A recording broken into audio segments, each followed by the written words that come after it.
This is part 1 to mastering home ownership for property buyers. So when you're looking to buy a property, this is the first thing that you need to do. And that is to determine how much cash plus CPF that you have on hand ready for the purchase of this property. So assuming you have 200,000 cash plus CPF on hand, you want to take that number and divide it by 0.29. And how do we arrive at 0.29? Because that is what is required up front before you can pay for the property.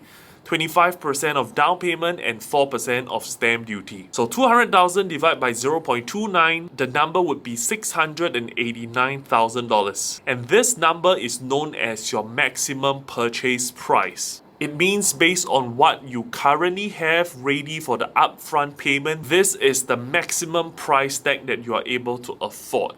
But if your upfront cost is going to be higher because of additional buyer's stamp duty or not being able to secure enough loan from the bank, then you want to increase the number that you divide against. So assuming you are buying a property as a PR and there's a 5% additional buyer's stamp duty, instead of taking $200,000 divided by 0.29, you gotta take 200,000 divided by 0.34. And all this is done because you're trying to find out your maximum purchase price. But this is just 50% of what you need to do, because after you have determined what you're able to cough out for the initial down payment, you now want to do an in-principle approval with the banks to determine based on your income versus your liabilities, how much are the banks able to lend in order for you to buy the property. So the IPA in-principle approval is an online application done with any banks of your choice. All you have to do is to submit your income documents and whatever documents that the bank would require, and they will get back to you in maybe 2 to 4 days as to how much money they're able to lend you to buy the property that you want to buy. So once you've identified how much money you have ready to pay for the property plus how much the banks are able to loan you, you would arrive at this conclusion, also known as your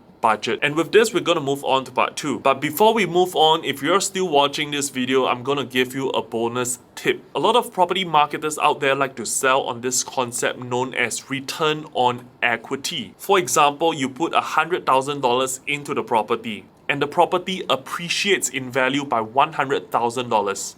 In this scenario, they would tell you that you have made 100% return on however much money that you've put into this property. But if you truly understand the whole process of owning a property, you would know that you need to offset the $100,000 in capital appreciation, offset it against your stamp duty, agent fee, legal fees, and whatever cost there is to holding on to this property. And the second thing that property marketers like to use is to tell you that all you need is 25% to buy a property. But that is definitely not true, because there is also stamp duty plus legal fees and all the miscellaneous costs you need to pay to even get the transaction started. So all this should be taken into consideration in totality. Follow for more as we move on to part 2.